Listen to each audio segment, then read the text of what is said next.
네, 안녕하세요. 오늘은 논픽션 작가 카소에 케이코 선생님을 모시고 미국 신냉전의 행방이라는 주제로 최근 미국, 중국의 여러 움직임들에 대해서 말씀을 나눠보도록 하겠습니다. 자, 그럼 먼저 홍콩의 정세에 대해서 여쭤보겠습니다. 네, 현재 계속되고 있는 홍콩 데모는 올해 6월 9일부터 시작되었는데요. 시작되었을 때부터 저는 이것이 오래 지속될 것이라고 예측을 하고 공언해 왔습니다. 왜냐하면 저는 이번 데모를 홍콩을 무대로 벌어지는 미국, 영국 동맹과 중국 공산당 간의 전쟁으로 해석했기 때문입니다. 네, 見 그런 方って 시각은 좀 독특하다고 생각되는데요. 좀 더 설명해 주시겠습니까?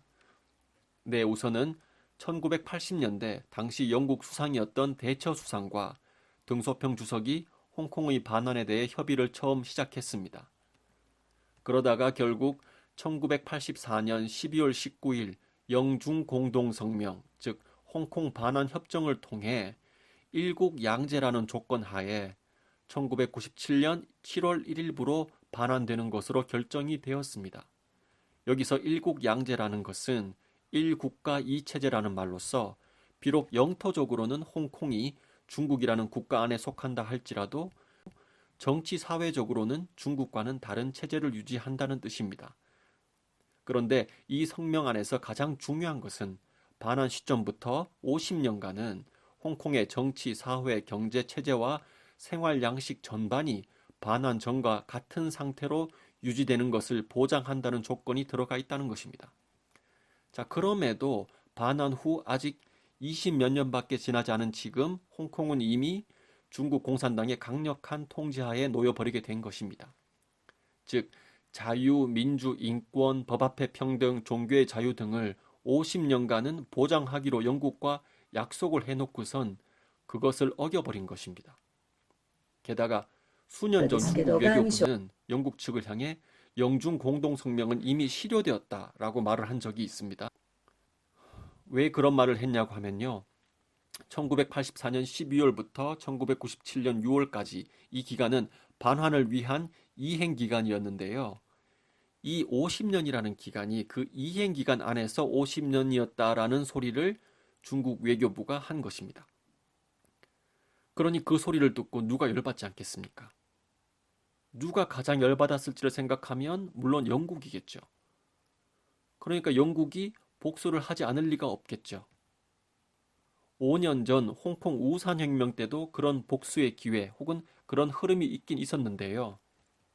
아쉽게도 당시에는 그 영국 정권은 캐머런 수상과 오즈본 재무장관의 정권이었습니다.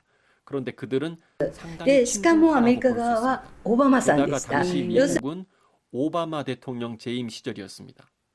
오바마는 중국에 대해서는 거의 아무것도 안 하고 방치를 했다고 저는 보고 있는데요.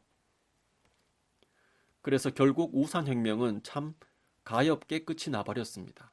반면에 지금은 미국에는 트럼프 대통령이 있고 영국에는 존슨 수상이 있기 때문에 지금은 우산혁명 때와는 달리 상당히 전환점이 될 수 있다고 저는 보고 있습니다. 자, 그런 의미에서 저는 지금 상황을 단지 미국과 중국의 대결 구도로만으로 보지 않고 지금은 홍콩 문제를 두고 미국과 영국의 정보기관이 개입해 암약하면서 중국 공산당에 대항하는 식의 구조로 사태가 전개되고 있다고 저는 보고 있는 것입니다. 물론 외형상으로는 이것은 시민들의 데모이긴 하지만 이것 역시 전쟁의 한 형태입니다. 네, 그러니까 지금 미영 동맹국 대 중국 공산당 간의 최전선이 홍콩이라고 볼 수도 있겠네요. 네, 맞습니다. 그리고 여기서 중요한 키워드는 자유와 민주, 인권, 법 앞의 평등, 그것을 지키기 위한 전쟁이 지금 홍콩을 무대로 미국, 영국 등 자유진영과 중국 공산당 사이에서 벌어지고 있는 것이라 볼 수 있겠습니다. 네, 이건 일본의 언론 보도에서는 전혀 나오지 않는 시점인데요. 그렇다면 이건 자유, 민주, 인권 등 가치관을 지키기 위한 전쟁인데요. 그럼 일본 입장에서도 이건 남의 일이 아니지 않습니까? 네, 헤이리 전 유엔 대사도 이 문제에 대해서 확실히 말을 했었는데요. 헤이리 전 대사는 중국이 홍콩뿐만이 아니라 아시아를 지배하려고 한다는 말을 했습니다. 이것은 폭스뉴스 사이트에 논설로 게재가 되어 있는데요. 거기서는 또 만약에 중국이 홍콩 시민들을 천안문 사태 때처럼 무력을 사용해 무자비하게 진압하려고 한다면 그때는 중국을 상대로 한 모든 비즈니스를 끝내지 않으면 안 된다고 말을 했습니다. 네, 이런 움직임과 관련해서 최근 미국 의회의 움직임이 주목되고 있는데요. 미국 의회에서 홍콩 인권 민주주의 법안을 9월 26일 통과시켰고 또 위구르 인권 정책 법안을 통과시켰습니다. 이런 미국 의회의 움직임이 상당히 효과적이지 않을까요? 네, 그렇습니다. 자, 어떻게 미국 국내의 정치 행위가 중국을 압박하는 게 가능하냐면요. 그건 미국이 그만큼 대국, 즉 패권국이기 때문에 그 영향력이 상당하기 때문입니다.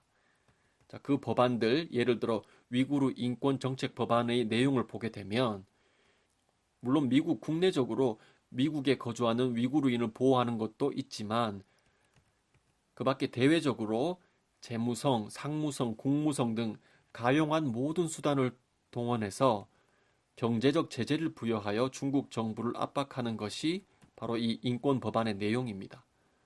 따라서 홍콩이 완전히 중국에 장악되어서 현재의 일국 양제가 보장되지 않게 된다면 홍콩이 현재 세계의 금융센터로 존재할 수 있는 기반을 완전히 허물어 버리는 것도 미국이라면 가능할 것입니다. 그리고 중국 시진핑은 홍콩을 광동성, 마카오와 연결시켜서 그레이트 베이 에어리어로 만들려는 계획이 있는데요. 그렇게 되면 그 지역의 인구가 약 7천만 명이나 되게 됩니다. 그럼 인구상으로 거의 베트남과 비슷한 규모가 되게 됩니다. 그렇게 하나의 권역으로 묶는 것 역시도 국제금융도시 홍콩의 완전한 중국화를 하루라도 빨리 앞당기려는 정책입니다. 그리고 이 지역을 실리콘밸리가 있는 미국의 샌프란시스코 베이 에어리어처럼 만들어서 세계의 첨단 기술이 모이는 지역으로 만들려고 하는 구상도 하고 있습니다. 네, 그리고 이 그레이트 베이 에어리어는 아주 독특한 특징이 있는데요. 먼저 세 개의 관세 구역이 있다는 것입니다. 마카오, 홍콩, 광동성, 그리고 세 종류의 화폐가 유통이 되고 있다는 것입니다. 홍콩 달러, 마카오 타파야, 중국 위안화 이 세 가지 화폐입니다.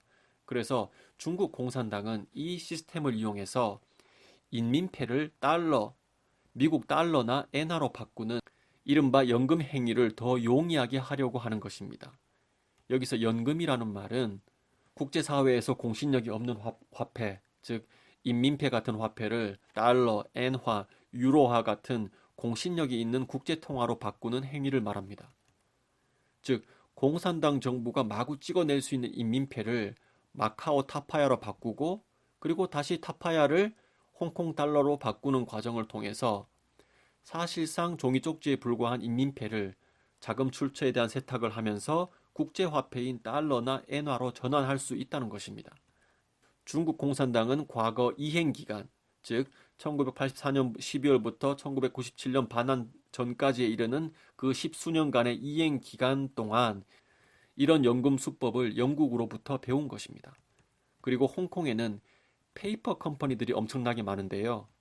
자, 이런 껍데기만 있는 회사들을 자금 세탁이나 연금을 위한 수단으로 활용하고 있는 것입니다. 또 북한에 보내는 자금의 세탁에도 홍콩에 있는 페이퍼 컴퍼니가 활용되고 있습니다.